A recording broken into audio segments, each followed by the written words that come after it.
Assalamualaikum warahmatullahi wabarakatuh. Mengimani adanya jin merupakan bagian dari keimanan kepada Al-Quran dan As-Sunnah. Al-Quran telah menegaskan bahwa Allah telah menciptakan jin dan manusia untuk beribadah kepada Allah Ta'ala. Dan tidaklah aku ciptakan jin dan manusia melainkan hanya untuk beribadah kepadaku. Quran Surat Az-Zariyat ayat 56. Lantas, jika ada pertanyaan mengenai adakah jin bisa menampakkan diri, Allah Ta'ala berfirman, "Hai anak Adam, janganlah sekali-kali kamu dapat ditipu oleh setan sebagaimana ia telah mengeluarkan kedua ibu dan bapakmu dari surga. Ia menanggalkan dari keduanya pakaiannya untuk memperlihatkan kepada keduanya auratnya. Sesungguhnya ia dan pengikut-pengikutnya melihat kamu dan suatu tempat yang kamu tidak bisa melihat mereka. Sesungguhnya kami telah menjadikan setan-setan itu pemimpin-pemimpin bagi orang-orang yang tidak beriman." Quran Surat Al-A'raf ayat 27. Dengan begitu, maka tidak pantaslah bagi seorang yang mukmin dan soleh takut terhadap jin dan penampakan setan, karena Allah Subhanahu wa Ta'ala telah melebihkan manusia daripada jin. Berikut beberapa kisah sahih dari Nabi Rasulullah SAW, sahabat dan orang soleh bertarung dengan jin. Pertama, Nabi Ibrahim. Dikisahkan terdapat lokasi yang menjadi tempat penyembelihan Nabi Ismail oleh sang ayah, Nabi Ibrahim, di mana ketika perintah Allah itu mau dilakukan, seketika itu pula Allah Subhanahu wa Ta'ala menggantikannya dengan seekor kibas atau kambing yang menjadi asal-usul perintah untuk berkurban di hari raya Idul Adha. Namun dalam prosesnya sebelumnya ada 1001 upaya bujuk rayu setan kepada keluarga Nabi Ibrahim agar perintah Allah Subhanahu wa Ta'ala tersebut coba digagalkan. Hanya saja Nabi Ibrahim, Siti Hajar, dan Nabi Ismail berhasil melawan godaan setan tersebut, dan perlawanan itu pun disimbolkan dengan melontarkan jumroh ula, wutsa, dan akobah, dan menjadi wajib haji. Menurut Ustadz Muhammad Hafiz, pembimbing jemaah haji khusus Maktur, sikap keluarga Nabi Ibrahim di Mina ini sejatinya dapat menjadi pembelajaran tersendiri, khususnya bagi keluarga kita. Terlebih, salah satu prestasi terbesar setan adalah kalau dia bisa menghancurkan keluarga manusia. Makanya setan itu kalau gak masuk lewat bapak, maka dia lewat ibunya dan anaknya. Apapun caranya, bisa dengan menghancurkan anaknya, pisahkan bapak ibunya, ujar Ustadz Hafiz. Untuk itu, dari Mina ini kita bisa belajar bahwa banyak seorang bapak, kehadiran istri dan anak itu bisa menjadi cobaan atau perhiasan, tergantung seorang berhasil atau tidak mendidik anak dan istrinya. Sehebat apapun seorang bapak punya karir di dunia, tetapi kalau gagal mendidik anak dan istrinya, maka waalaikumsalam, selesai, gak ada urusannya. Lanjutnya, terlebih dalam Al-Quran disebutkan bahwa jagalah dirimu dan keluargamu dari api neraka. Jadi seorang suami jangan soleh sendirian, ajak istri dan anak-anak juga, sebab istri dan anak-anak nanti akan dipertanggungjawabkan di hadapan Allah Subhanahu wa Ta'ala. Tempat melontar jumroh sendiri menjadi simbol sebuah keluarga, yakni akobah menjadi simbol bapak, musta simbol ibu, dan ula menjadi simbol anak. Bagaimana dulu iblis menggoda Ibrahim untuk menjalankan perintah Allah, namun gagal. Ini adalah pelajaran dari Mina. Mereka, setan itu musuh kalian yang paling nyata. Jadi, jangan kalian mengikuti langkah-langkah setan karena dia menggoda manusia tidak pakai satu cara.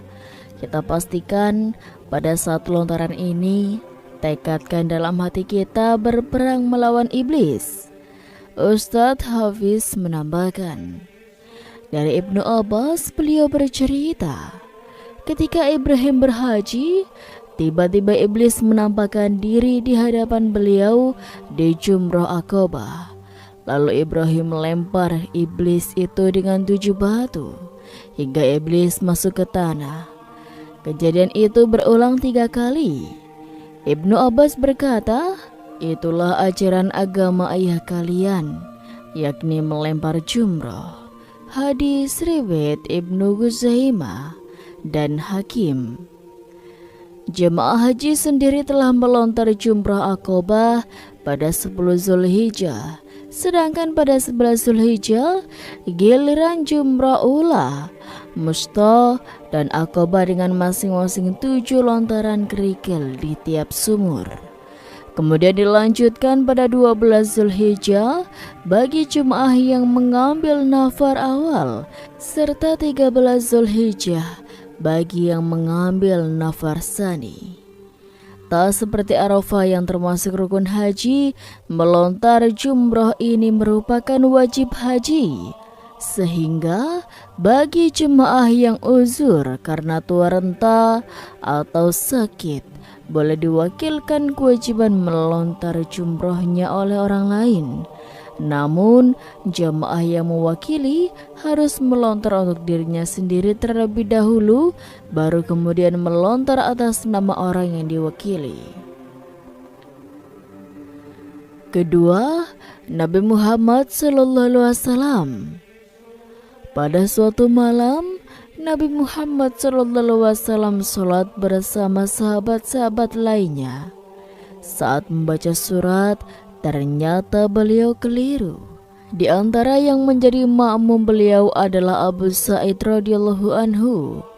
Kelar sholat, Nabi bersabda, sebagaimana dituturkan oleh Abu Sa'id, "Kamu tidak menyaksikan pertarunganku dengan iblis?" Nabi yang mulia akhlaknya pun melanjutkan, "Aku menjatuhkannya, kedua tanganku mencekiknya. Aku merasakan dinginnya air liurnya di antara ibu jari dan telunjukku." Hadis yang diriwayatkan oleh Al-Hafiz Diyahudin menjadi salah satu bukti bahwa setan senantiasa menggoda umat manusia, bahkan sekelas Nabi, sebagaimana disebutkan dalam banyak ayat Al-Quran. Allah Ta'ala telah menciptakan bagi para nabi itu musuh-musuh dari kalangan jin dan manusia. Musuh-musuh itu senantiasa menggoda para nabi, dan Allah Ta'ala senantiasa memenangkan para nabi dan utusan-utusannya. Dalam pertarungan nan sengit ini, setan kalah telak. Kata Nabi SAW, sebagaimana disebutkan dalam hadis yang berderajat hasan ini, jika bukan karena doa saudaraku Nabi Sulaiman alaihissalam, besok pagi pastilah dia iblis itu sudah terikat di salah satu tiang masjid dan dijadikan mainan oleh anak-anak Madinah. Riwayat ini juga menjadi satu di antara sekian hujah bahwa umat Nabi Muhammad tidak diberi kewenangan sebagaimana yang Allah Ta'ala berikan kepada Nabi Sulaiman alaihissalam yang sangat mengetahui detail perkara goib tentang bangsa jin. Kita hanya diberi sedikit ilmu hingga tidak ada satupun alasan sok tahu dengan mengatakan ini dan itu tanpa adanya hujah yang nyata. Cukuplah memahami berita goib tentang setan dan bala tentaranya dari riwayat sahih yang disampaikan oleh Nabi Sallallahu Alaihi Wasallam. Tidak perlu menambahi atau mengurangi. Di akhir riwayat, oleh Syekh Ibnu Mufli Al-Maqdisi dalam bukunya agar tidak diperdaya setan ini, Nabi Shallallahu Alaihi Wasallam berpesan, karenanya siapa saja di antara kalian yang mampu menghadap kiblat, hendaklah melakukannya. Senada dengan riwayat ini, Nabi Shallallahu Alaihi Wasallam juga mengatakan, hadis semakna yang disampaikan dari Abu Hurairah, semalam ifrit dari bangsa jin mendatangiku untuk merusak salatku. Pungkas Nabi sebagaimana diriwayatkan oleh Imam Al-Bukhari dan Muslim. Tetapi Allah Ta'ala memenangkanku dan aku bisa mendorongnya. Ketiga, Umar bin Khattab. Umar bin Khattab adalah salah satu orang yang mampu mengalahkan setan dalam pertempuran. Beliau adalah salah satu dari 4 khalifah yang terkenal tegas, bijaksana dan ditakuti. Pada suatu hari, di sebuah jalan di kota Madinah, Umar bin Khattab bertemu dengan salah satu jin yang mengaku dirinya paling kuat di antara kawan-kawannya. Tak berapa lama kemudian, perkelahian pun terjadilah di antara jin dan Umar bin Khattab dengan perlawanan yang sangat singkat saja. Jin bisa dikalahkan dengan mudah. Meskipun sudah menerima kekalahan, namun iblis tersebut belum juga putus asa.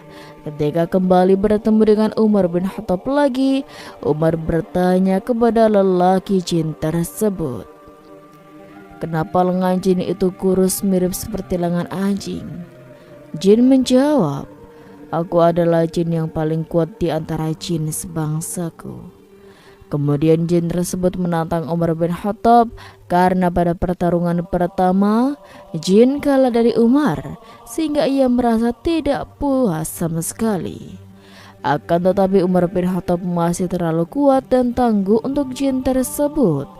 Jin langsung terkapar setelah beberapa jurus saja. Dalam sebuah riwayat, Umar bin Khattab sangat geram dengan ulah jin ini, sehingga Umar bin Khattab berkata, aku tidak akan melepaskanmu kecuali kalian memberitahukan kepadaku sesuatu yang bisa melindungi dari kalian.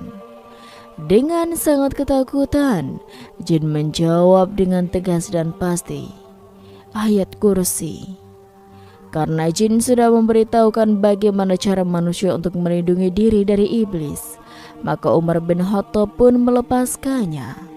Sungguh hebat sahabat Nabi SAW yang satu ini, selain disegani oleh manusia, namun juga disegani oleh bangsa jin. Keempat, Khalid bin Walid. Khalid bin Walid adalah sahabat Nabi yang mendapat julukan pedang Allah Subhanahu wa Ta'ala. Ia dikisahkan pernah memenggal kepala jin Uzza. Kisah Khalid bin Walid memenggal jin Uzza ini merupakan perintah dari Rasulullah SAW, tepatnya setelah menaklukkan kota Mekah. Mansur Abdul Hakim menceritakan dalam buku Khalid bin Al-Walid Saifullah Al-Mashlul, setelah menaklukkan kota Mekah, Rasulullah SAW mengutus Khalid bin Al-Walid untuk menghancurkan berhala Al-Uzza yang disembah oleh kaum musyrik Mekah pada zaman jahiliyah. Berhala itu dihancurkan pada tanggal 25 Ramadan pada tahun tersebut.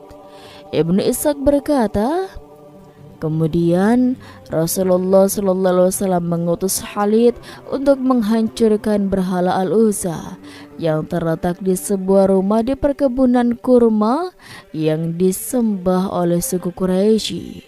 Kinana dan Mudar, penjaga dan pengurus berhala itu adalah dari Bani Syaiban, dari kabilah Bani Sulaim, sekutu kabilah Bani Hashim.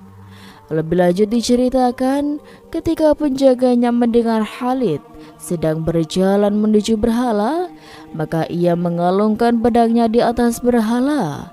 Kemudian ia menaiki bukit sambil melantunkan bait syair, wahai Al-Uzza, bertahanlah dengan kuat, jangan lemah. atas serangan Khalid, lemparlah tutup dan bersiaplah wahai Al-Uzza. Jika kamu tidak bisa membunuh Khalid, maka kembaliku dengan dosa akan segera atau kamu yang menang. Ketika Khalid sampai pada berhala, maka ia langsung merobohkannya dan kembali lagi kepada Rasulullah SAW. Al-Walidi dan lainnya meriwayatkan bahwa ketika itu Khalid mendatangi berhala pada tanggal 25 Ramadan. Nabi SAW kemudian bertanya, "Apa yang telah kamu lihat?" Khalid menjawab, "Aku tidak melihat apa-apa." Lalu Rasulullah SAW memerintahkan untuk kembali lagi. Ketika Khalid kembali ke tempat itu, tiba-tiba keluar dari rumah berhala seorang wanita hitam yang menguraikan rambutnya sambil berteriak, meratapi kesedihannya. Kemudian Khalid mengacukan pedangnya ke atas sambil berkata melantunkan bait syair, "Wahai Al-Uzza, kekafiranmu dan ketidaksucianmu, sesungguhnya aku melihat Allah telah menghinamu." Kemudian Khalid menghancurkan rumah tersebut dan mengambil harta yang ada di dalamnya. Lalu ia kembali menghampiri Rasulullah SAW.